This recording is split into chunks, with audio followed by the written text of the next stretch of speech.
موضوع الدرس فی حقوق الوالدین ومذمة العقوق عن الوالدین، سورۃ الاحقاف، تفسیر ابن کثیر۔ الحمد للہ رب العالمین، والصلاة والسلام على اشرف الانبیاء وسید المرسلین سیدنا محمد وعلى آلہ واصحابہ اجمعین۔ اللهم صل على سيدنا محمد وعلى آل سيدنا محمد كما صليت على إبراهيم وعلى آل إبراهيم في العالمين إنك حميد مجيد۔ أعوذ بالله من الشيطان الرجيم، بسم الله الرحمن الرحيم۔ والذي قال لوالديه اف لكما أتعظانني أن أخرج وقد خلت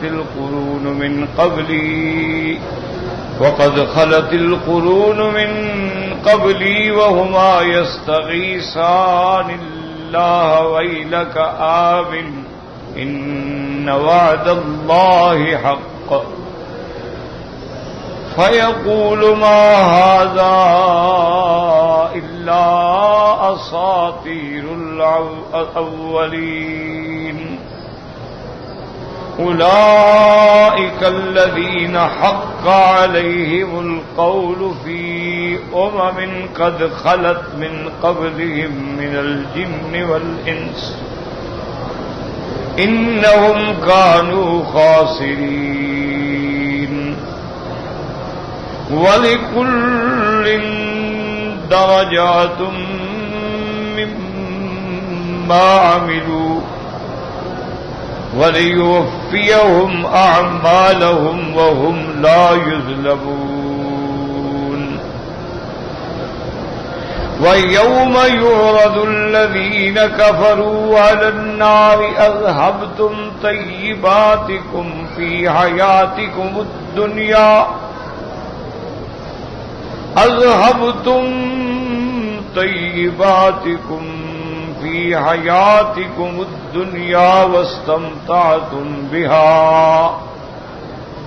فاليوم تجزون عذاب الهون بما كنتم تستكبرون في الأرض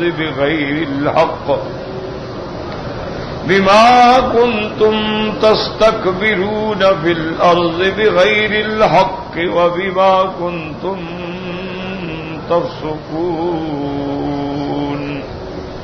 الحمدللہ کہ جیسے سورۃ احقاف کے اندر اللہ تبارک و تعالی نے سب سے پہلے اس بات وحی علی رسول اللہ صلی اللہ علیہ وسلم اور اسی ضمن میں اس بات رسالت، جیسے فرماتے ہیں حامیم اللہ عالم مراد تنزیل الکتاب من اللہ العزیز الحکیم، یہ اتاری کتاب ہے اس اللہ کی جو زبردست ہیں اور حکمت والے ہیں۔ پھر دلائل توحید آ جاتے ہیں، دلائل معاد آ جاتے ہیں۔ ما خلقنا السماوات والارض وما بينهما الا بالحق واجل مسمى، نہیں بنایا ہم نے آسمانوں اور زمینوں کو مگر صحیح انداز سے اور ایک وقت مقرر پر۔ والذین کفروا عما انذروا معرضون، جن لوگوں نے کفر کیا یا جو کافر ہیں وہ اعراض کرتے ہیں ان سے جن چیزوں سے ان کو ڈرایا جاتا ہے۔ قل ارائیتم، اللہ نے فرمایا میرے محبوب آپ ان سے فرمائیں، ارائیتم من دون اللہ، تم اللہ کے سوا جن کو حاجت روا، جن کو الہ، جن کو معبود سمجھتے ہو ذرا دکھلاؤ، انہوں نے بھی کوئی زمین کا ٹکڑا بنایا ہے؟ ارونی ماذا خلقوا من الارض، دکھائیں گے کیا بنایا انہوں نے۔ ام لہم شرک فی السماوات، یا آسمانوں میں ان کا کوئی حصہ ہے۔ ایتونی بکتاب من قبل ھذا، کوئی دلیل نقلی لاؤ اس بات پہ جو تم دعویٰ کرتے ہو، اس قرآن سے پہلے کی کوئی کتاب لے آؤ اللہ کی اتاری ہوئی۔ او آثارۃ من علم، یا کسی پیغمبر کی بات لے آؤ، ان کنتم صادقین، اگر تم اپنے دعوے میں سچے ہو تو دلیل نقلی لے کے آؤ، یا کسی پیغمبر کا کسی کا قول لے کے آؤ جو تمہارے دعوے کی تصدیق کرے۔ پھر اللہ فرماتے وَمَنْ أَضَلُّ مِمَّن يَدْعُو مِن دُونِ اللَّهِ، اس سے بڑا گمراہ کون ہے جو اللہ کے سوا کسی غیر کو پکارے۔ یاد رکھو غیر سے مراد بت بھی ہوتے ہیں، غیر سے مراد کوئی فرشتوں کو پکارے تو وہ بھی مشرک ہے، انبیاء کو پکارے تو وہ بھی مشرک ہے، اولیاء کو پکارے تب بھی مشرک ہے۔ اس لیے فرماتے ہیں وَمَنْ أَضَلُّ مِمَّن يَدْعُو مِن دُونِ اللَّهِ مَن لَّا يَسْتَجِيبُ لَهُ، اس سے بڑا گمراہ کون ہے جو اللہ کے سوا کسی غیر کو پکارے جو اس کی کبھی حاجت روائی نہیں کر سکتا۔ مَن لَّا يَسْتَجِيبُ لَهُ إِلَىٰ يَوْمِ الْقِيَامَةِ، قیامت تک اس کا کوئی بھلا نہیں کر سکتا۔ وَهُمْ عَن دُعَائِهِمْ غَافِلُونَ، اور وہ تو ان کے پکارنے سے بھی غافل ہیں، ان کو تو پتہ ہی نہیں کہ کون کس کو پکار رہا ہے۔ وَإِذَا حُشِرَ النَّاسُ كَانُوا لَهُمْ أَعْدَاءً وَكَانُوا بِعِبَادَتِهِمْ كَافِرِينَ، اور جب قیامت والے دن اللہ سب کو اکٹھا کریں گے تو جن کی یہ عبادت کرتے تھے، فرشتوں کی عبادت کرتے تھے، پیغمبروں کی عبادت کرتے تھے، اولیاء اللہ کی عبادت کرتے تھے، صالحین کی، وہ سب ان کے دشمن ہوں گے اور کہیں گے مولا ہم نے تو ان سے کبھی نہیں کہا کہ ہماری عبادت کرو۔ جیسے کہ قرآن نے باقاعدہ واضح بیان فرمائے کہ ما قلت لهم الا ما امرتنی به، حضرت عیسیٰ علیہ السلام عرض کریں گے کہ مولا میں نے ان کو وہی کہا جو آپ نے مجھے حکم دیا ہے، اس کے علاوہ میں نے کبھی ان کو نہیں کہا کہ مجھے خدا کا بیٹا سمجھیں، مجھے خدا سمجھیں یا ثالث و ثلاثہ سمجھیں۔ اب اللہ فرماتے ہیں کہ کافروں کا حال یہ ہے وَإِذَا تُتْلَىٰ عَلَيْهِمْ آيَاتُنَا بَيِّنَاتٍ قَالَ الَّذِينَ كَفَرُوا لِلْحَقِّ لَمَّا جَاءَهُمْ، جب ان پہ ہماری آیات پڑھی جاتی ہیں واضح آیات تو یہ اس حق کو، علماء نے فرمایا یعنی قرآن کو، جب سنتے ہیں تو کیا کہتے ہیں ھذا سحر مبین، نعوذ باللہ یہ تو جادو ہے کھلا ہوا، یا کہتے ہیں ام یقولون افترا، کہ یہ تو خود اللہ کے نبی نے آپ بنایا ہے، اللہ نے نہیں بھیجا ہے۔ قل ان افتریتہ فلا تملکون لی من اللہ شیئا، اللہ نے فرمایا میرا بدنی آپ ان کو رد کریں کہ جاہلو اگر میں نے بنایا ہے تو کیا تم مجھے خدا سے بچا سکتے ہو؟ اللہ تبارک و تعالیٰ اگر مجھے پکڑ لیں تو کیا تم مجھے چھڑا سکتے ہو؟ هو اعلم بما تفیضون فیہ، اور میرا رب جانتا ہے جن باتوں میں تم پڑے ہوئے ہو، کھوئے ہوئے ہو، بھٹکے ہوئے ہو۔ کفا بہ شہیدا بینی و بینکم، میرے اللہ کی گواہی ہے تمہارے اور میرے درمیان جو کافی ہے۔ جب اللہ نے فرما دیا کہ میں نے ان کو بھیجا ہے، جب اللہ فرماتے ہیں محمد الرسول اللہ، جب اللہ نے فرما دیا هو الذی ارسل رسولہ بالہدی، اللہ نے فرما دیا یا ایھا النبی انا ارسلناک، تو مجھے اللہ کی گواہی کافی ہے، مجھے تمہارے کہنے کی کیا ضرورت ہے۔ وَهُوَ الْغَفُورُ الرَّحِيمُ، اور میرا رب بخشنے والا نہایت مہربان ہے۔ اگر تم اب بھی کفر اور شرک سے توبہ کر لو تو اللہ بخش دیں گے تمہارے گناہوں کو۔ اور یہ بھی بتا قُلْ مَا كُنْتُ بِدْعًا مِّنَ الرُّسُلِ، میں کوئی نیا رسول تو نہیں ہوں کہ تم انکار کر رہے ہو، مجھ سے پہلے بھی تو پیغمبر گزرے ہیں، حضرت موسیٰ علیہ السلام گزرے، عیسیٰ علیہ السلام گزرے، اللہ کے لاکھوں پیغمبر گزرے ہیں، تمہیں تکلیف کیا ہے؟ قُلْ مَا كُنْتُ بِدْعًا مِّنَ الرُّسُلِ وَمَا أَدْرِي مَا يُفْعَلُ بِي وَلَا بِكُمْ، اور میں نہیں جانتا کہ دنیا میں تمہارے ساتھ اور میرے ساتھ کیا ہونے والا ہے۔ میں نے کبھی علم غیب کا دعویٰ نہیں کیا، میں نے تو رسالت کا دعویٰ کیا ہے کہ میں اللہ کا پیغمبر ہوں، اللہ کا رسول ہوں۔ اب دنیا میں کیا ہوگا کہ تم پر عذاب آئے گا، مجھے ملک سے نکلنا ہوگا۔ ان اتبع الا ما یوحا الی، میں تو صرف اسی کی اتباع کرتا ہوں، پیروی کرتا ہوں جو اللہ مجھے حکم دیتے ہیں. وما انا الا نذیر مبین، اور نہیں ہوں مگر میں ڈرانے والا، کھلا ڈرانے والا کہ اگر کفر کرو گے، شرک کرو گے تو جہنم کی سزا ملے گی.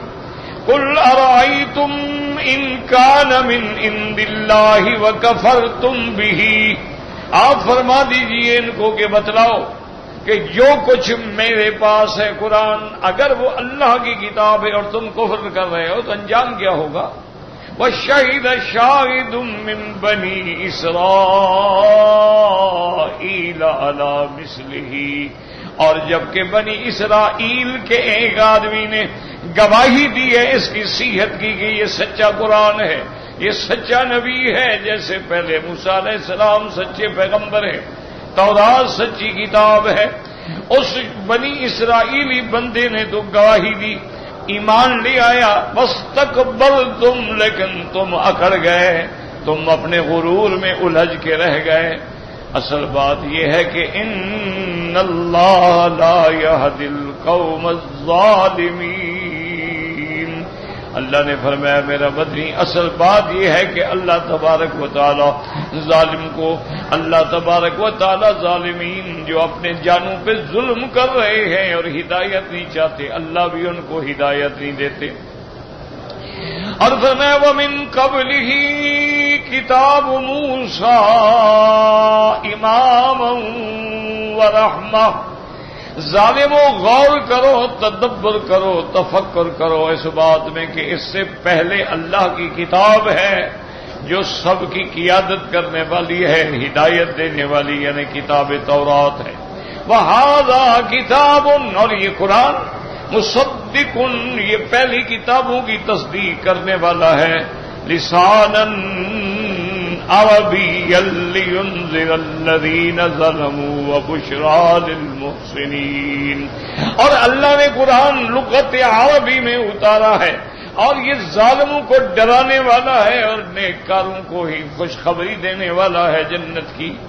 اور پھر آگے اللہ قاعدہ بیان فرماتے ہیں ان الذین قالوا ربنا اللہ، جن لوگوں نے کہا کہ ہمارا رب اللہ ہے، یعنی اللہ کی الوہیت کے بھی قائل، ربوبیت کے بھی قائل، اسماء و صفات کے بھی قائل، اللہ تبارک و تعالیٰ کی وحدانیت کے بھی قائل ہیں. ثم استقاموا، پھر اسی عقیدہ توحید پہ جم گئے، اسی پہ جمے رہے، آزمائے گئے، قتل کر دیے گئے، آگ میں ڈالے گئے، ملکوں سے نکالے گئے، لیکن توحید نہیں چھوڑی. ثم استقاموا، اللہ نے فرمایا ان کو بتلا دو کہ فلا خوف علیہم، مستقبل میں بھی ان کے لیے کوئی ڈر نہیں، ولا هم يحزنون، اور جو چھوڑ کے جا رہے ہیں ان کا بھی کوئی غم نہیں، کوئی خوف نہیں. اولئک اصحاب الجنہ، یہی وہ توحید والے، یہی وہ ایمان والے، یہی توحید پہ استقامت والے جو ہیں جنتی ہیں. خالدین فیہا، یہ ہمیشہ جنتوں میں رہیں گے.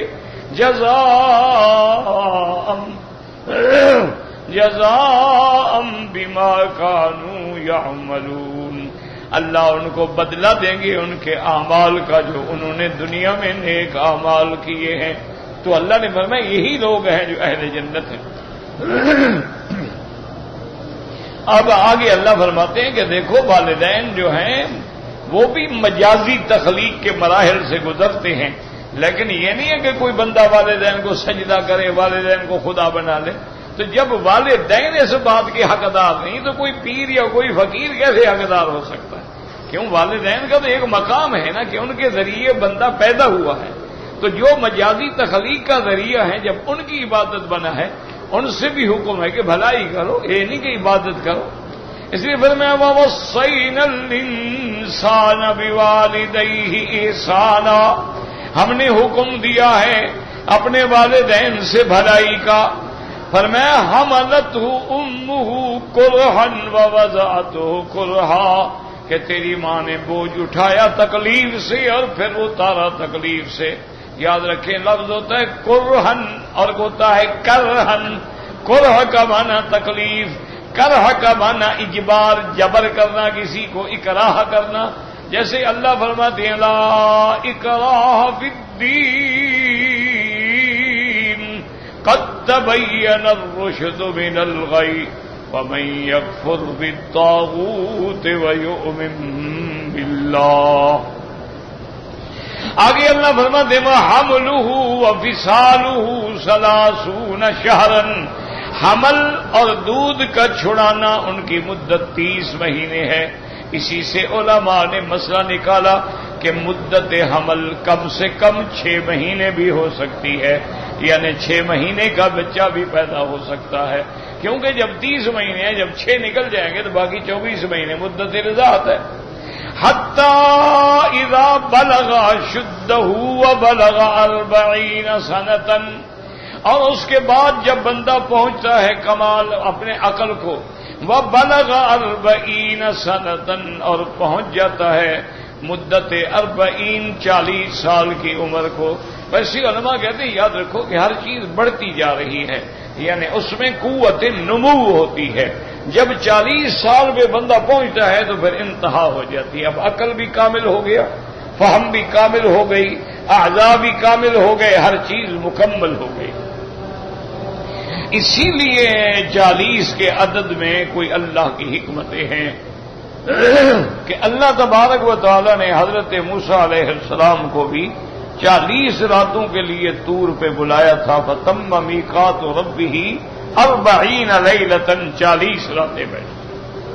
اسی طرح ایک حدیث مبارک ہے کہ جو بندہ مدینہ منورہ میں جانے کے بعد مسجد نبوی میں نماز پڑھے جماعت کے ساتھ، یاد رکھیں کیونکہ اس کی وجہ یہ ہے کہ یہاں تو سارا حرم مسجد الحرام ہے کہ جہاں بھی نماز پڑھو 1 کا لاکھ ملتا ہے. وہاں اس طرح نہیں ہے. وہاں مسجد نبوی میں نماز پڑھو گے تو 1 کا 1000 ہے اور بعض روایات میں 50,000. تو بہرحال 40 نمازیں پڑھے اور لا تفوتہ جماعت، شرط یہ ہے کہ اس کی کوئی جماعت بھی نہ چھوٹے. یعنی 40 نمازیں مسجد نبوی میں جماعت کے ساتھ پڑھے. کتب لہ براءۃ من النفاق، اللہ اس کو نفاق سے اور آگ سے بری کر دیتے ہیں. تو اب وہاں بھی 40 نمازوں کا حکم آیا ہے. یہ نہیں آیا کہ 50 پڑھے، یہ نہیں آیا کہ 30 پڑھے. تو 40 میں کوئی حکمت تو ہے نا اللہ کی. اور اسی طرح اللہ تبارک و تعالی نے ہر پیغمبر کو 40 سال کے بعد نبوت عطا فرمائی ہے. حضور صلی اللہ علیہ وسلم پہ جب وحی اترا ہے آپ کی عمر 40 سال. اور اسی طرح علماء فرماتے ہیں کہ اللہ جب انسان کو بناتے ہیں اس کے والدہ کے رحم کے اندر تو پہلے نطفہ ہوتا ہے، پھر علقہ ہوتا ہے، پھر مضغہ ہوتا ہے. ان کے درمیان بھی فرق 40 دنوں کا ہے. یعنی پہلے نطفہ، 40 دن کے بعد علقہ، 40 دن کے بعد مضغہ. وہ کہتے ہیں یعنی 40 کے عدد میں تغیر کی کوئی حقیقت ہے اللہ کے علم میں. تو اس لیے بہت سارے علماء دین کے لیے بھی کہتے ہیں کہ بھئی 40 دن کے لیے نکلو اللہ کی دعوت کے لیے، کیونکہ اس میں تغیر آتا ہے، تبدیلی آتی ہے کہ بے نماز تھا نمازی بن جائے گا، بے حیا تھا با حیا بن جائے گا، بے غیرت تھا با غیرت بن جائے گا، اور دین سے دور تھا اب دین کے قریب. تو تغیر آتا ہے، یہ اللہ کی حکمت ہے. ویسے اللہ چاہے تو 1 منٹ میں ہدایت دے، اور اللہ چاہے ساری زندگی لگے رہو پھر بھی ہدایت نہ ملے، وہ الگ مسئلہ. فرمایا بلغ 40 سنۃ قال رب اوزعنی ان اشکر نعمتک التی انعمت علی وعلی والدی. تو کہتا ہے کہ میرے مولا مجھے توفیق دے، الہمنی مجھے سکھلا دے، میرے دماغ میں وہ کلمات ڈال دے جس سے میں تیرا شکر کروں، تیری نعمتوں کا شکر کروں جو تو نے مجھ پہ اور میرے والدین پہ کیا ہے. تو یاد رکھو شکر کرنا جو ہے بہت بڑی بات ہے. اسی لیے اللہ نے حکم دیا تھا آل داؤد کو، اعملوا آل داؤد شکرا، آل داؤد تم اللہ کا شکر ادا کرو. تو حضرت داؤد علیہ السلام کے گھرانے کا کوئی نہ کوئی بندہ 24 گھنٹے میں ہر حال میں نماز میں اعتکاف میں عبادت میں ہوتا تھا تاکہ اللہ کا شکر ہو۔ ایک دن حضرت داؤد علیہ السلام نے عرض کیا کہ یا اللہ، آپ نے مجھے حکم کیا ہے شکر کرنے کا، لیکن یہ زبان بھی تو آپ نے دی ہے، شکر کرنے کی توفیق بھی تو آپ نے دی ہے، تو آپ کا شکر میں کیسے کروں؟ میں شکر نہیں کر سکتا ہوں۔ اللہ نے فرمایا الآن شکرت یا داؤد، اللہ نے فرمایا داؤد اب تم نے صحیح شکر کیا ہے کہ بندہ عاجز ہے کہ کرتا بھی رہے اور یہ بھی کہے کہ میرا مولا میں تیرا حق ادا نہیں کر سکتا۔ جیسے حدیث میں آتا ہے کہ ما شکرنا کا حق کا شکر کا وما عرفنا کا حق کا معرفت کا اللہم لا احصی ثناء علیک انت کما اثنیت علی نفسک۔ لیکن ہر حال میں شکر کریں، اور یاد رکھو جب شکر کرتے ہو تو اللہ نعمتیں بڑھا دیتے ہیں۔ لئن شکرتم لازیدنکم، جب تم شکر کرو گے اللہ فرماتے ہیں میرا وعدہ ہے کہ میں بھی تیری نعمتوں کو بڑھا دوں گا۔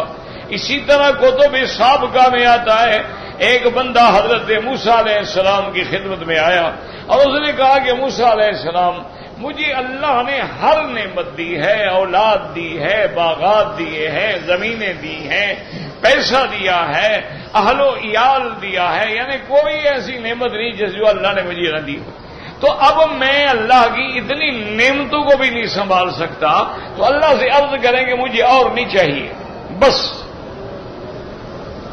موسیٰ علیہ السلام نے عرض کیا، اللہ نے فرمایا میرے بندے سے کہہ دو کہ تم میرا شکر کرنا چھوڑ دو، میں تمہیں دینا چھوڑ دوں گا۔ تب اگر تم میرا شکر نہیں چھوڑتے ہو تو میں مجھے دینے میں کیوں روک دوں گا؟ جب تک تم شکر کرتے رہو گے میں بھی دیتا رہوں گا۔ اللہ کے خزانے میں کیا کمی آ سکتی؟ اور شکر کا معنی بھی میرے حاجی، میرے بزرگ، میرے بھائی سمجھ لو، شکر کا معنی صرف یہ نہیں ہوتا کہ آدمی کہے یا اللہ تیرا شکر ہے، یا اللہ تیرا شکر ہے، یا اللہ تیرا شکر، یہ شکر نہیں ہوتا ہے۔ شکر کا سب سے پہلا معنی ہے کہ آدمی کا عقیدہ ٹھیک ہو، ایمان ہو۔ اگر اللہ کی توحید پر اس کا عقیدہ ٹھیک نہیں ہے تو شکر نہیں ہے۔ یہ کیسے شکر ہے؟ بندہ اس کا ہو اور سجدہ قبروں پہ کرتا ہو، بندہ اس کا ہو اور چڑھاوے قبروں پہ چڑھاتا ہو، یہ کون سا شکر ہے؟ اللہ فرماتا ہے بندے میرے ہو، چڑھاوے غیروں پہ چڑھا رہے ہو، منتیں دوسروں کی مان رہے ہو میرے بندے، یہ شکر نہیں۔ سب سے پہلا شکر یاد رکھو کیا ہے؟ ایمان۔ اور یہ اللہ کا قرآن کہتا ہے، یہ ہم نہیں کہتے۔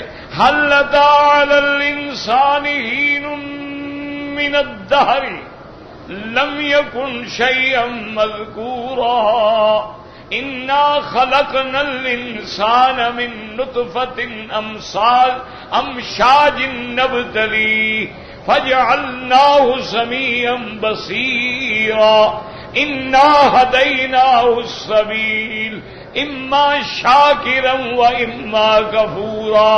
اللہ فرماتے ہم نے بتلا دیا ہے کہ یہ راستہ رحمان کا ہے، یہ شیطان کا ہے۔ اب ایمان لا کے شکر والوں میں شامل ہو جاؤ یا کافر بن جاؤ۔ تو سب سے پہلا شکر کیا ہے؟ اللہ پر ایمان، اپنے عقیدے کو صحیح کرو، اپنے اعتقاد کو درست کرو۔ اس کے بعد شکر یہ ہے کہ اللہ نے جو نعمت ہمیں دی ہے وہ اللہ کی نافرمانی میں خرچ نہ ہو۔ کیا معنی؟ اللہ نے آنکھیں دی ہیں، اللہ نے ہاتھ دیے ہیں، پاؤں دیے ہیں، دماغ دیا ہے، عقل دیا ہے، زبان دی ہے۔ اگر یہ ساری چیزیں خدا کی نافرمانی میں خرچ کر رہے ہو تو یہ نہ شکری ہے، یہ شکر نہیں ہے۔ یاد رکھو، شکر یہ ہے اللہ نے دولت دی ہے، اگر تم اس کو زنا میں اور شباب میں اور جوئے میں ڈال رہے ہو تو یہ شکر نہیں ہے۔ شکر تب ہے کہ اپنے خرچ میں، اہل و عیال میں، نفقہ میں، اللہ کے راستے میں، جہاد فی سبیل اللہ میں، یتیموں پہ، بیواؤں پہ، یہ شکر ہے کہ ہر وہ چیز جو اللہ نے دی ہے اللہ کے فرمان کے مطابق استعمال کرو۔ اس کا آخری درجہ یہ ہے کہ زبان سے بھی شکر کرو کہ پانی پیو تو الحمدللہ، کھانا کھاؤ تو الحمدللہ الذی اطعمنا وسقانا، کپڑا پہنو تو کہو الحمدللہ الذی کسانا۔ اسی طرح حتیٰ کہ یعنی آدمی اگر حمام سے بھی باہر نکلو تو کہو کہ الحمدللہ الذی اذهب عني الاذى غفرانک، تو یہ بھی شکر ہے۔ لیکن پہلا شکر ایمان، دوسرا شکر اپنے جوارے کو اللہ کی اطاعت میں فرما برداری میں صرف کرنا، اور پھر تیسرا شکر ہے کہ زبان سے بھی شکر کرے۔ اسی طرح سبحان اللہ وبحمدہ سبحان اللہ العظیم، یہ بھی عظیم کلمات ہیں، اللہ کی تسبیح تقدیس اور تحمید ہے۔ اس لیے اب اللہ تبارک و تعالیٰ فرماتی ہیں کہ اس بندے نے کہا میرا مولا مجھ پہ مجھے الہام کریں، مجھے سکھلائیں ان اشکر نعمتک التی انعمت علی وعلی والدی، اور مجھے توفیق دیں وان اعمل صالحا ترضا، کہ میں عمل ایسے کروں جس سے تو راضی ہو جائے، وَأَصْلِحْ لِي فِي ذُرِّيَّتِي، اور اللہ میری ذریت یعنی میری اولاد، اولاد کی اولاد سب آ جاتی، ان کی بھی اصلاح فرما۔ جیسے والدین کے لیے دعائیں کریں، اپنے لیے دعائیں کریں، اپنی اولاد کے لیے، اولاد کی اولاد کے لیے، اپنی نسل کی اصلاح کا بھی فکر کریں۔ انی تبت الیک، میرا مولا میں تیری طرف لوٹا، وانی من المسلمین، اور میں نے آپ کو تیرے حکم کا پابند کر کے اپنے آپ کو تیرے احکام کا تابع کر دیا۔ اسلام کا معنی استسلام، اپنے آپ کو سونپ دینا۔ اولئک الذین نتقبل عنہم، اللہ فرماتے یہی لوگ ہیں جن کے اچھے عمل ہم قبول کرتے ہیں، وَنَتَجَاوَزُ عَنْ سَيِّئَاتِهِمْ، اور ان کی خطاؤں سے ہم درگزر کرتے ہیں۔ فِي أَصْحَابِ الْجَنَّةِ، یہ جنتیوں میں ہیں۔ وعد الصدق، یہ پکا وعدہ ہے، سچا وعدہ ہے۔ الذی کانوا یوعدون، جس کا تم سے وعدہ کیا جاتا ہے۔ اللہ نے فرمایا پھر پکا وعدہ ہے کہ انہی کے لیے جنت ہے، انہی کے لیے میری ساری نعمتیں ہیں۔ یہ الحمدللہ سابقہ اسباق کا خلاصہ تھا، اور آج کا جو سبق ہم نے پڑھا ہے اب اس پہ غور کریں۔ والذی قال لوالدیہ اف لکما، اللہ فرماتے ہیں دیکھو وہ بندہ جس نے اپنے ماں باپ سے کہتا ہے اف لکما، اف جو ہے نا یاد رکھو یہ کلمہ ہوتا ہے جیسے کوئی آدمی کہے تف ہے تم پر، یعنی حکارت کے لیے، یا نعوذ باللہ جیسے کوئی آدمی کسی کو تھوک دیتا ہے، تھوک کر دیتا ہے اف ہے تم پر، تو یہ کلمہ اس وقت استعمال ہوتا ہے۔ اسی طرح آپ قرآن پاک میں نظر دوڑائیں کہ جب حضرت ابراہیم علیہ السلام نے بتوں کو مندر میں جا کے توڑ پھوڑ دیا، بڑا لمبا واقعہ ہے، اور پھر قوم آئی کہ جی آپ نے توڑا ہے، انہوں نے کہا نہیں میں نے تو نہیں توڑا ہے، ان کے بڑے نے توڑا ہے۔ یہ جو تمہارا بڑا ہے نا بت، بڑا خدا، آج اس کو غصہ آ گیا، اس نے سب کو توڑ پھوڑ کے رکھ دیا۔ اور اگر تم میری بات نہیں مانتے ہو تو فسألوہم، جاؤ ان سے پوچھو، ان کانوا ینطقون، اگر یہ بولتے ہیں ان سے پوچھو۔ اب غور کرنے لگے کہ بھئی بات تو ٹھیک کہتا ہے کہ جب ہمارے خدا ہیں، مشکل کشا ہیں، حاجت روا ہیں، ہماری نظر نیاز چڑھاتے چڑھاتے زندگی گزر گئی ہے، تو کم از کم اور کام نہ کریں تو اپنے قاتل کا پتہ تو بتا دیں نا کہ ان کو کس نے مارا ہے۔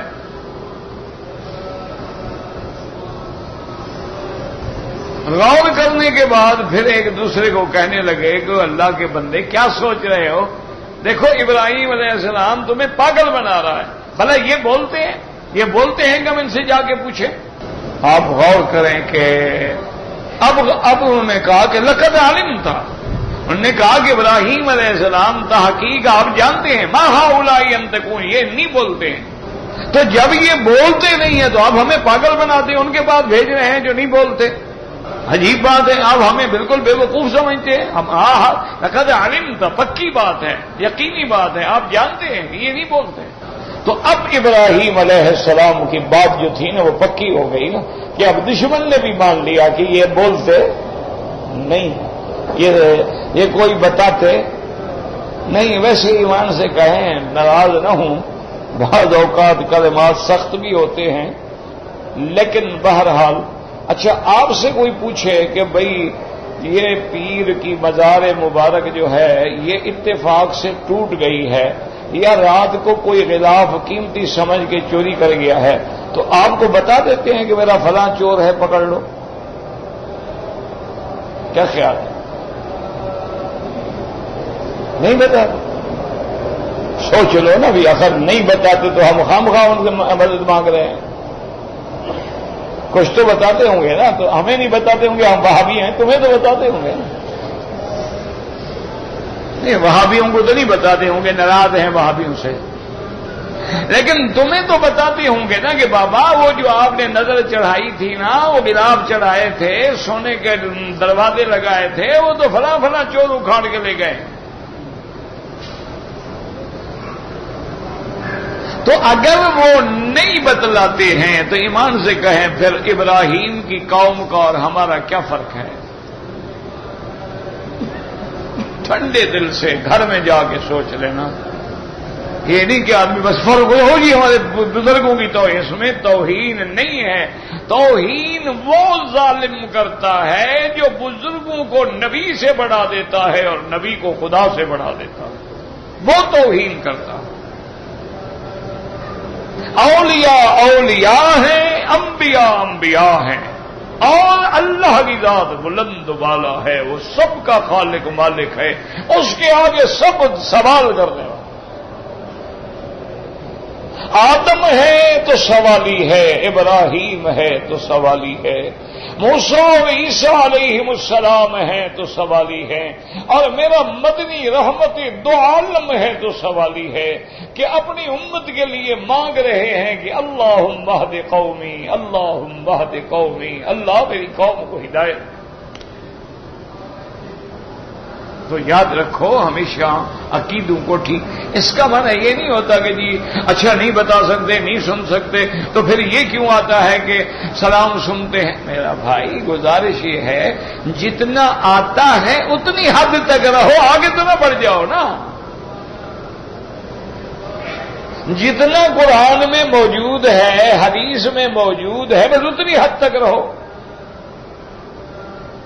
انبیاء حیات ہیں، شہداء حیات ہیں، ہمارا ایمان ہے. لیکن کبھی کسی نے حضرت سیدنا حمزہ کی مزار پہ جا کے تو نہیں کہا نا کہ ام رسول اللہ تم نبی کے چاچا ہو، سید الشہداء ہو، ہماری یہ مشکل ہو گئی ہے، ذرا مہربانی کر کے حل کرا دیں. اصحاب رسول میں جھگڑا ہو گیا، بی بی فاطمہ الزہرا میں اور سیدنا ابی بکر کے اندر ناراضگی ہو گئی کہ بی بی صاحبہ نے فدق کا مطالبہ کیا، حضرت ابو بکر نے انکار کر دیا، تو بی بی فاطمہ بھی جرأت کر کے یہ نہیں کہہ سکی کہ ابو بکر کیسے انکار کر رہے ہو، چلو جا کے حضور پاک سے پوچھ لیتے ہیں.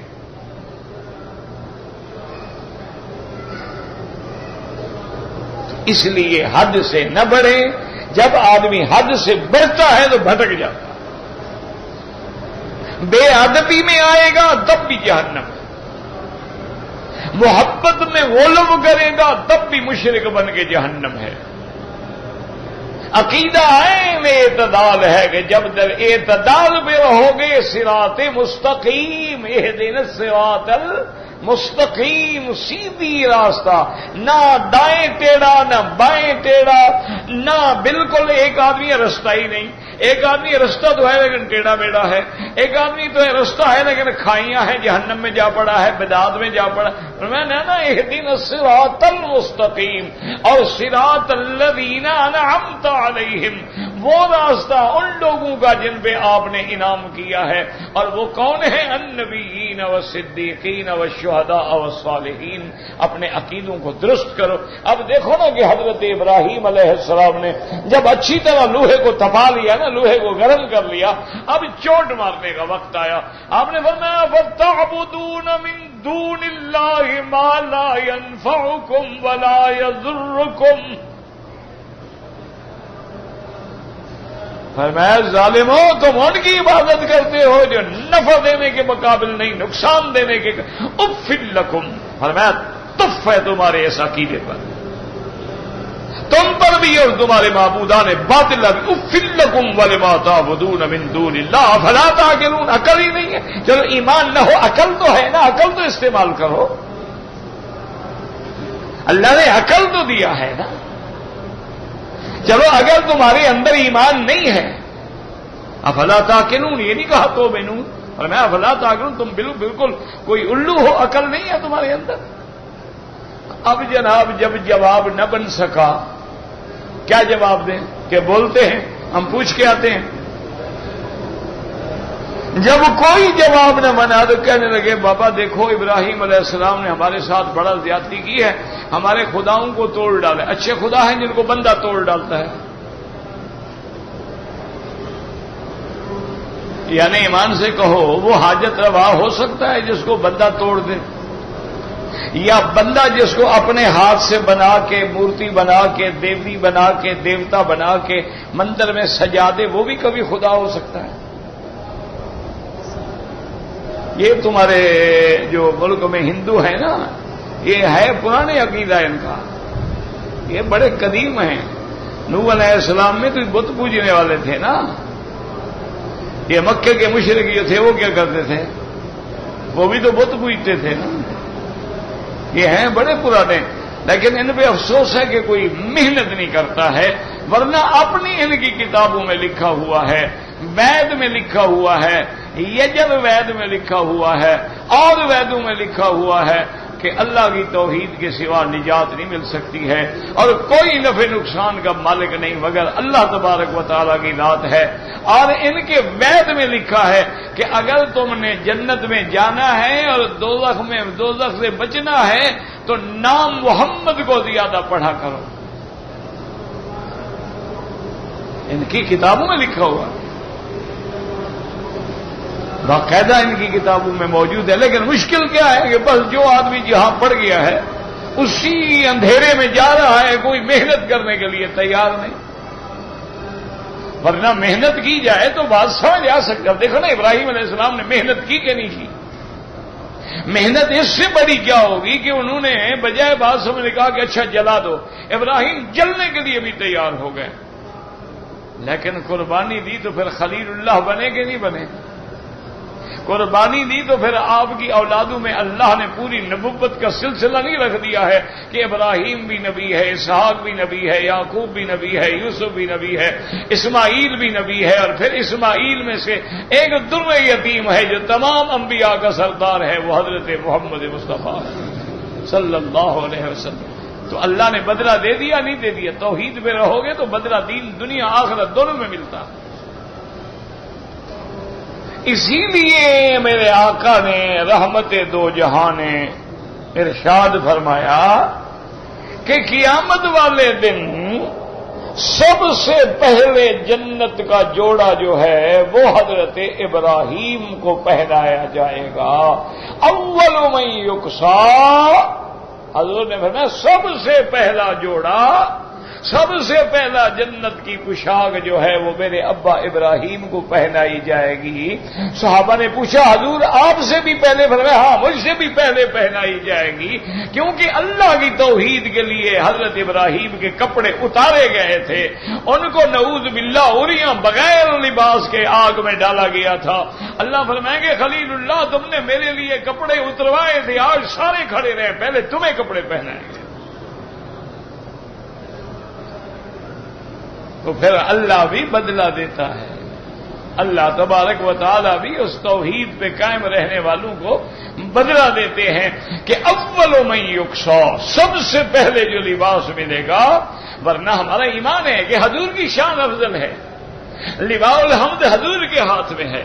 حضرت ابراہیم اللہ کے نبی ہمارے مدنی کے جھنڈے کے نیچے ہوں گے، حضرت آدم بھی حضرت آقا کے جھنڈے کے نیچے، لیکن یہ بات خصوصیات ہوتی ہیں. فرمایا کہ لباس ان کو پہنایا جائے گا اور اللہ بدلہ دیں گے. تو اس لیے فرماتی ہے والذی قال لوالدیہ اف لکما، جس نے اپنے والدین سے کہا تف ہے تم دونوں پہ، اتعداننی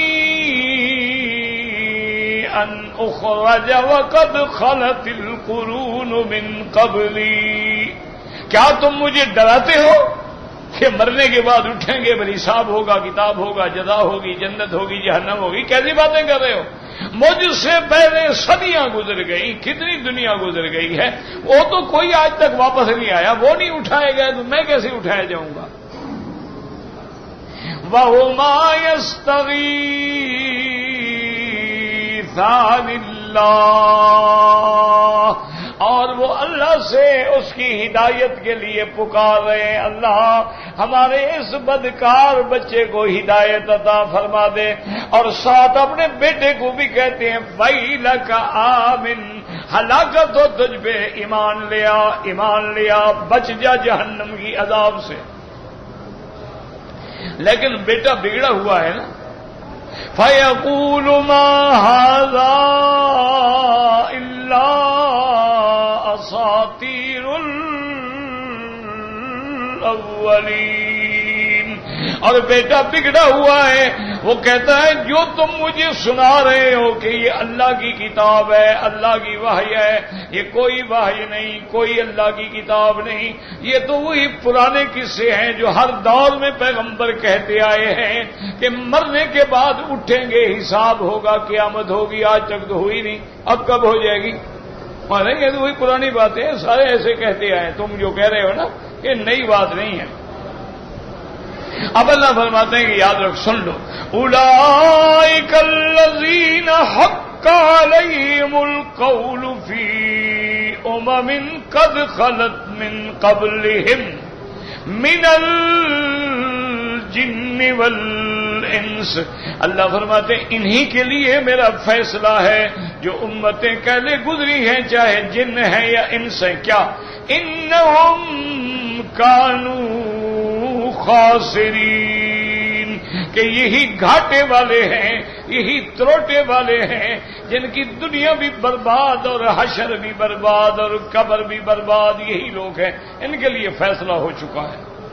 وَلِكُلٍّ دَرَجَاتٌ مِّمَّا عَمِلُوا، ہر کسی کے لیے مقامات ہوں گے، درجات جو انہوں نے عمل کیا اس کے مطابق. وَلِيُوَفِّيَهُمْ أَعْمَالَهُمْ وَهُمْ لَا يُظْلَمُونَ، اور پورا ہم ان کو بدلہ دیں گے، ان پر کسی قسم کا ظلم نہیں ہوگا. ایمان والے ہیں تو درجات ہوں گے، کافر ہیں تو درکات ہوں گے. اور اللہ کسی کی نیکی کو گھٹائیں گے نہیں، کسی کے جرم کو بڑھائیں گے نہیں، پورا بدلہ دیں گے. وَيَوْمَ يُعْرَضُ الَّذِينَ كَفَرُوا عَلَى النَّارِ، اور اللہ فرماتے ہیں میرے محبوب جس دن جہنم پر ان کافروں کو لایا جائے گا اور ان کو کہا جائے گا اذهبتم طیباتکم فی حیاتکم الدنیا، تم نے اپنے لذائذ کی دنیا، لذات کی دنیا جو ہے اس سے فائدہ اٹھا لیا. واستمتعتم بها، ان سے تم نے نفع خوب اٹھا لیا. تم نے دنیا میں محلات بھی دیکھے، تم نے دنیا میں عورتوں سے حلال حرام کا بھی کوئی امتیاز نہیں کیا. یوم تجزون عذاب الہون، آج تمہیں اہانت والے عذاب کا بدلہ دیا جائے گا. کیوں؟ بما کنتم تستکبرون فی الارض بغیر الحق، اس کی وجہ سے کہ جو تم زمین میں بغیر حق کے اکڑتے تھے، نہ حق، نہ کوئی دلیل، نہ کوئی عمل، نہ لیکن زمین میں اکڑتے تھے. فرمایا وَبِمَا كُنتُمْ تَفْسُقُونَ، اور جو دنیا میں تم اللہ کی نافرمانی کرتے تھے، اللہ کے حدود سے نکل جاتے تھے، آج پھر اللہ کا عذاب تیار ہے، اللہ کا عذاب چکھو۔ اللہم ارنا، اللہم اجرنا من النار، یا مجیر اجرنا من النار، اللہم ثبتنا علی الایمان، اللہم ارزقنا حسن الختام، واجعل آخر کلامنا لا الہ الا اللہ محمد الرسول اللہ۔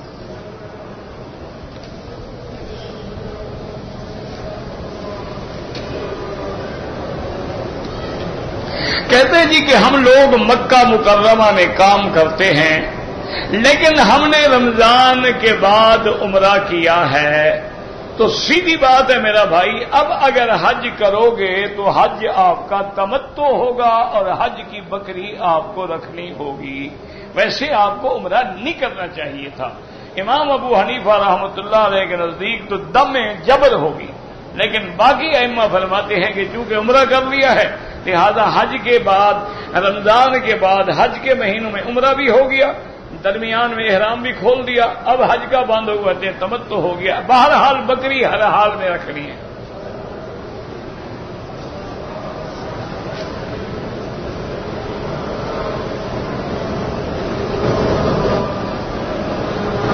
کہتے جی کہ حضور پاک صلی اللہ علیہ وسلم نے ساری زندگی نماز ایک طریقے سے پڑھی ہے یا مختلف طریقے سے پڑھی ہے کہ ائمہ کے اقوال میں جو فرق آیا ہے تو اس کی کیا وجہ ہے؟ میرا بھائی سب سے پہلی بات تو یہ ہے کہ یہ تمہارا کہنا بھی غلط ہے کہ نماز ایک طرف پڑھی ہے، پہلے تہجد فرض تھی بعد میں نہیں رہی، تو ایک جیسی کیسے ہو گئی نماز؟ اسی طرح پہلے نماز صرف 2 رکعت تھی بعد میں 4 ہو گئی، تو ایک جیسی نماز کیسے ہو گئی؟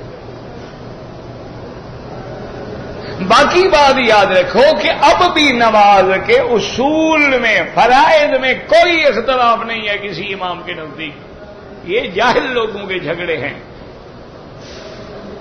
یہ جہالت ہے، اصول ایک ہے۔ آج بھی دنیا میں حنفی، شافعی، مالکی، حنبلی جتنے ہیں، بتائے کوئی کہتا ہے کہ مغرب کی نماز 3 رکعت کے بجائے 4 رکعت پڑھو،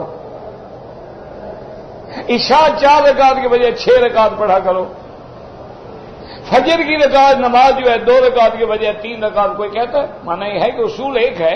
اختلاف کیوں ہوا کہ کبھی آمین زور سے بھی ثابت، آہستہ بھی ثابت، کسی امام نے اس حدیث کو ترجیح دے دی، کسی نے اس کو ترجیح دے دی، یہ تو کوئی اختلاف نہیں ہے، یہ تو کوئی جھگڑا نہیں ہے۔ اسی طرح رفع یدین کا مسئلہ ہے، ٹھیک ہے آتا ہے رفع یدین کے بارے میں، اسی طرح پھر نہی کی حدیث بھی آ گئی، روکنے کی حدیث بھی آ گئی،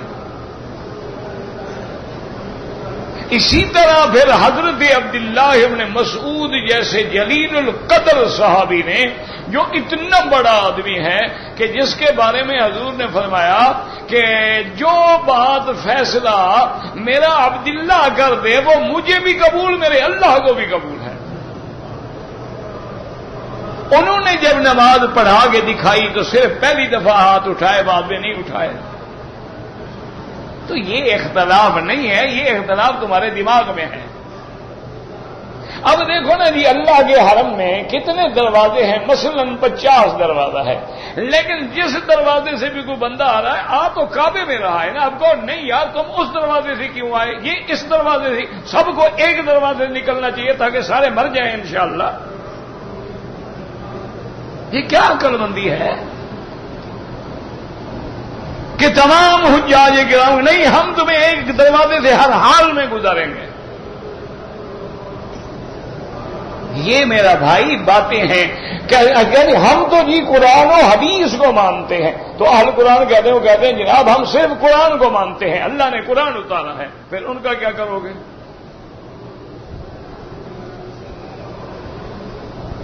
یعنی ایک آدمی قرآن حدیث کو سامنے رکھے فقہ کا انکار کر دے، وہ قرآن کو سامنے رکھ کے حدیث کا انکار کرتے ہیں۔ حالانکہ یاد رکھو کہ دلائل کی جو اصل ہے وہ کیا ہے؟ کتاب اللہ، سب سے پہلے اللہ کا قرآن، اس کے بعد سنت رسول اللہ، اس کے بعد اجماع امت، اس کے بعد جو ہے وہ قیاس. اب اسی نماز کو دیکھ لو، رکوع کا حکم جو ہے قرآن میں ہے، سجود کا حکم جو ہے قرآن میں ہے، قیام کا حکم جو ہے قرآن میں ہے، لیکن تسبیحات پڑھنے کا کہ 3 دفعہ پڑھو سبحان ربی العظیم، یا 5 دفعہ پڑھو، یا 7 دفعہ پڑھو، یا 11 دفعہ پڑھو، یہ کہاں سے ہمیں ملے گا؟ سنت سے. اچھا، قرآن پاک میں حکم موجود ہے کہ نماز کے لیے کھڑے ہوں تکبیر کہیں، لیکن امام اللہ اکبر زور سے کہے، مقتدی آہستہ کہے، یہ کہاں سے ملے گا؟ سنت رسول سے. اسی طریقے سے مسائل کو سمجھا کریں. اچھا، بعض چیزیں ایسی ہوتی ہیں کہ بابا یہ کیا ہے کہ امام تو کہے سمیع اللہ لمن حمدہ، ہم ایسا کہیں ربنا لک الحمد، وجہ کیا ہے؟ بھئی تمام صحابہ نے ایسے کیا تھا، اجماع آ گیا. تو اب یہ مسئلہ ہمیں اجماع سے دیکھنا پڑے گا. اسی طرح دیکھیں گے بعض چیزیں جو ہیں لازماً قیاس کرنا پڑے گا، نہ قرآن ملے گا نہ حدیث ملے گی. اب دیکھیں بھینس کو عربی میں کہتے ہیں جاموس، ہم بھینس کہتے ہیں. اچھا، جاموس کا لفظ نہ قرآن میں ہے نہ حدیث میں ہے. گائے کا لفظ ہے، تو اب ہم گائے پہ قیاس کریں گے بھینس کو کہ اگر گائے حلال ہے تو بھینس بھی حلال ہے. اب دیکھیں نا، حضور نے فرمایا کہ اگر مکھی اکبارے پانی میں یا کھانے میں گر جائے غوطہ دے کے نکال لو. مکھی کا ذکر تو حدیث میں ہے، لیکن مچھر گر جائے، چیونٹی گر جائے، کوئی جھینگر گر جائے، کوئی تتلی گر جائے، ان کا حکم تو نہیں ہے، مجبوراً ہم قیاس کریں. اس لیے ہمیشہ سمجھیں الحمدللہ ائمہ میں کوئی اختلاف نہیں. اگر اختلاف ہے اس کی وجہ ہے کہ بعض ائمہ کے پاس ایک حدیث پہنچی ہے، دوسری حدیث نہیں پہنچی. بعض ائمہ نے ایک حدیث سے مفہوم، اب دیکھیں نا، وکلاء عدالت میں کھڑے ہوتے ہیں، وکیل عدالت میں کھڑے ہوتے ہیں، ان دونوں کے ہاتھ میں قانون کی کتاب ہوتی ہے، وہ وہی قانون کے مسئلے سے کہتے ہیں نہیں اس سے یہ ثابت ہوتا ہے، اگر نہیں جناب اس سے یہ ثابت، تو فہم میں تو فرق آئے گا نا، سوچ میں تو فرق آئے گا. تو اس لیے ہمیشہ ان باتوں میں جھگڑے پہ نہ رہا کریں، اور خدا کے لیے اس وقت حضور کی امت کو جوڑنے کی ضرورت ہے، نہ کہ توڑنے کی ضرورت ہے کہ ان چھوٹے چھوٹے مسئلوں پہ ہر مسجد میں، ہر محلے میں، ہر گھر میں فساد مچا کے امت کو لڑا رہے ہو. خدا کا خوف کرو. سرکار دو عالم کا زمانے کو گزرے تقریباً 1400 سال گزر گئے ہیں. کوئی مائی کا لال مجھے جرت کر کے دکھائے کہ 1200 سال تک کبھی ان مسئلوں پہ جھگڑا ہوا ہے، کتابیں لکھی گئی، انعام رکھے گئے، مناظرے ہوئے، چیلنج ہوا. یہ تو 1200 سال کے بعد جب بدبخت انگریز آیا ہمارے ملک میں، اس نے آ کے ڈیوائڈ اینڈ رول کی پالیسی کے تابع یہ چھوٹے چھوٹے مسئلے خرید کیے اور دونوں طرف سے مولوی خریدے. جیسے آج آپ دیکھ رہے ہیں نا، دونوں طرف سے مسلمان مر رہا ہے. دونوں کے پاس ہتھیار کس کے ہیں؟ گولہ بارود کس کا ہے؟ بس دشمن لڑا رہے ہیں، ہم خوش ہیں. اس نے کہا تیری نماز نہیں ہوتی، اس نے کہا تیری نماز نہیں ہوتی. اگر کوئی نوجوان بے وقوف کھڑا ہو گیا یار جب دونوں کی نہیں ہوتی السلام علیکم میں پڑھتا ہی نہیں، جب تم سارے پڑھنے والوں کی نماز نہیں ہوتی. خدا کا خوف کرو، اللہ سے ڈرو. یہ فروعی مسائل ہیں، نہ فرض ہے نہ واجب ہے.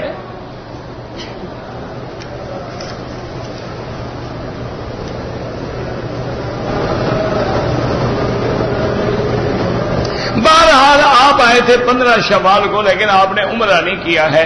اب آپ حج افراد کرنا چاہیں، حج افراد ہو سکتا ہے آپ کا، لیکن احرام باندھنے کے لیے حد حرم سے باہر جانا ہوگا آپ کو، کیونکہ آپ باہر رہنے والے ہیں.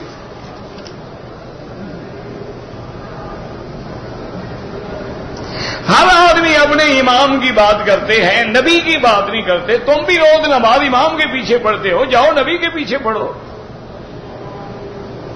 یہ کیا بات ہوئی؟ یہ جاہلوں والی بات ہے نہ. ابھی آپ عشاء کی نماز کس کے پیچھے پڑھیں گے؟ کیوں؟ تو نبی کے پیچھے پڑھو. اللہ نے تو نبی بھیجا ہے، ان کو تو نہیں بھیجا.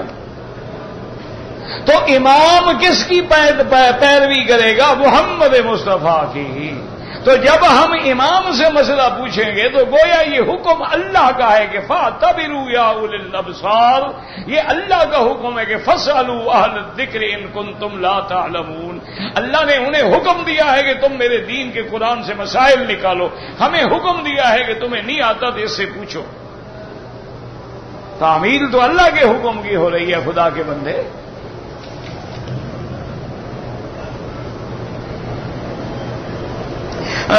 رمضان کا روزہ جو ہے حساب سے رکھے یا چاند دیکھنے سے، حضور کا حکم ہے کہ صوموا لرؤیتکم وافطروا لرؤیتکم۔ ہم چاند کے پجاری تھوڑے ہیں کہ چاند کو ہیلی کاپٹر پہ بیٹھ کے ڈھونڈے، نظر آ گیا رکھ لیا، نہیں آیا 30 دن سے پورے کر لیے، جھگڑا کس بات کا ہے؟ ہماری عید کی نماز اجتماع سے چھوٹ گئی ہے تو تم کوشش کرو، ہم سے تو نہیں ہو سکی، تم کوشش کر کے اکٹھا کر دیکھو مسلمانوں کو، تم پہلے ایک محلے کے لوگوں کو تو اکٹھا کرو۔ اور یہ بھی حکمت ہے نا، ادھر کہتے ہو جمہوریت، تو یہاں بھی ہر کسی کی رائے ہے۔ ایک مولوی نے چاند دیکھا پڑھ لیا، ایک نے نہیں دیکھا نہیں پڑھی، تو جمہوریت ہے، اس کو چلنے دو اپنی اپنی رائے پہ، یہاں کیوں لڑتے ہو؟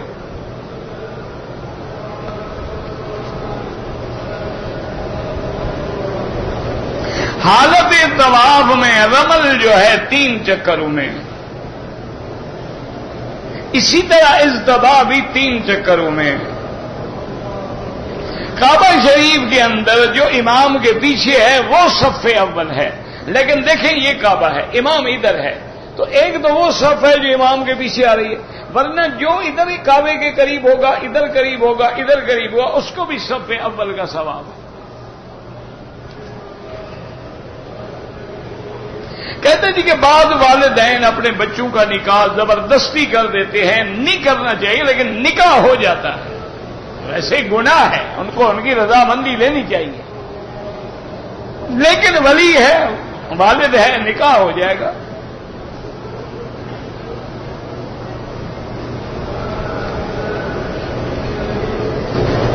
ایک آدمی نماز نہیں پڑھتا، امام احمد بن حنبل فرماتے ہیں اس کا جنازہ بھی نہ پڑھو، وہ کافر ہے۔ لا یصلی علیہ ولا یدفن فی مقابر المسلمین، مسلمانوں کے قبرستان میں بھی دفن نہ کرو۔ لیکن باقی ائمہ کہتے ہیں فاسق ہے، فاجر ہے، گناہگار ہے، کافر نہیں ہے، لہذا اس پر جنازہ ہو سکتا ہے۔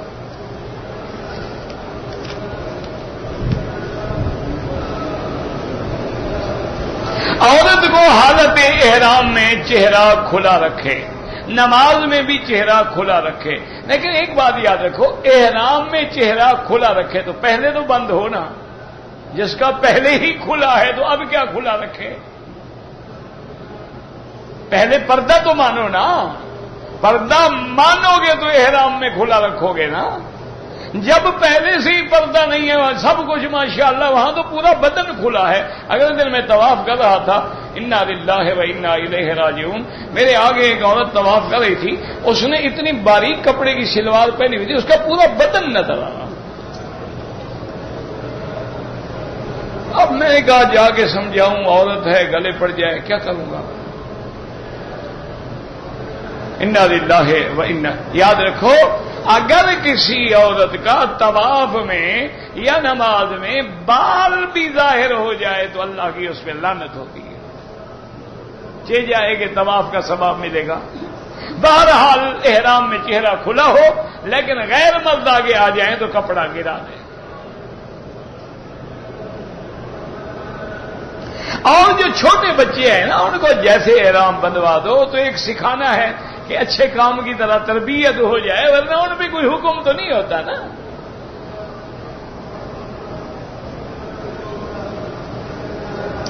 میں نے 2 عمرے کیے لیکن صفا مروہ سے شروع کرتا رہا، الحمدللہ وہ ادا نہیں ہوئی، ایک بکری دم ادا کرو۔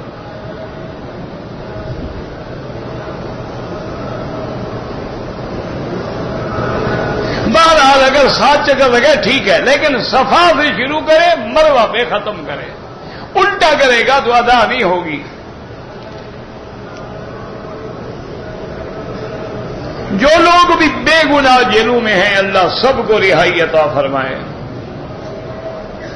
تراویح حضور کے زمانے میں شروع ہوئی جناب، حضرت عمر کے زمانے میں نہیں، حضور نے خود تراویح پڑھائی ہے۔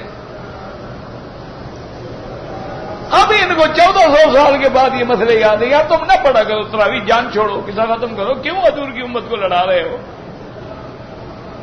8 رکعت پڑھو گے 8 لاکھ رکعت کا ثواب ملے گا، 20 رکعت پڑھو گے 20 لاکھ کا ملے گا، تمہیں ثواب نہیں چاہیے نہ پڑھو، ہمیں تو چاہیے۔ اور جو 20 پڑھے گا ساری حدیثوں پہ عمل ہو جائے گا، 8 والی پہ، 12 والی پہ، 20 والی پہ، اور جو 8 پڑھے گا 2 حدیثیں تو رہ گئیں۔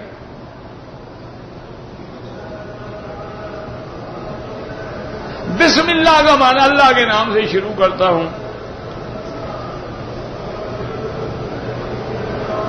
میری ڈپٹی جدہ حاجی کیمپ میں ہے، میں نے شوال میں عمرہ کیا ہے، ٹھیک ہے، اب آپ وہیں سے احرام باندھ کے آ جائیں، حج تمتع ہوگا، آپ کو حج کی ایک بکری رکھنی ہوگی۔